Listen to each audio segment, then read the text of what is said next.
So what have we got here today? Well, now that I finished the Sons of Sparta, it's time we take a look at some of the cool magic items. And today I have not one, not two, but three double arms. Welcome to My Wife is the MC. I'm DMV and you're watching Husbando Homebrew, a show where we take pop culture to pen and paper. If there's one thing that's made Devil May Cry, it's that there are different movesets for each different weapon. Kinda like Monster Hunter really. And today we'll be looking over at three particular items. Let's check out the first one. First on our list is the strange, the sexy, the Stabby Lucifer. This skull-shaped backpack is the stabbing implement to have. There's a lot to say about this item, which is why I opted to organize them by property. First thing about this is that it carries an infinite number of +1 short swords, each of which has the thrown property. So the first thing it does is edging. See, whenever you make an attack with it, they leave no trace. Leave them wanting for more, you know? Hit or miss. I guess they sometimes miss, huh? Anyway, hit or miss, they vanish immediately. The backpack also hands you the different weapons directly into your hands whenever you make an attack in case your DM is iffy about the action economy of interacting with objects. Whenever you hit with one of these swords, you do a bit of bondage play as it leaves a mark on the target, telling the world that they just had some stabby good time. First time? Well, you'll need to concentrate then. For 1 minute at least. And then when your concentration ends, all the marks vanish, like memories of a good time.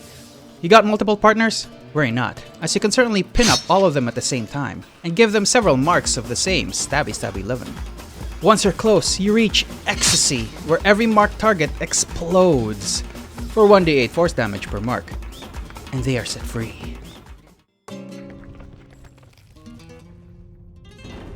The Lucifer is a weapon that requires a bit of experience, and with enough patience, you can potentially let off some very explosive fireworks and leave everybody satisfied.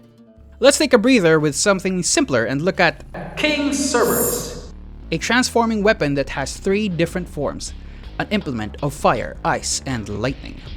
So this thing is a 3-in-1 weapon that transforms between 3-handled nunchucks, a bow staff, and a Sansetsukon, otherwise known as a 3-section staff. When you attune to it, you get a free elemental weapon cast on it and it changes according to its form. Speaking of which, you can switch between forms whenever you make an attack, but don't just write this off as some cool 1-note weapon, no. It is in fact a 2-note weapon.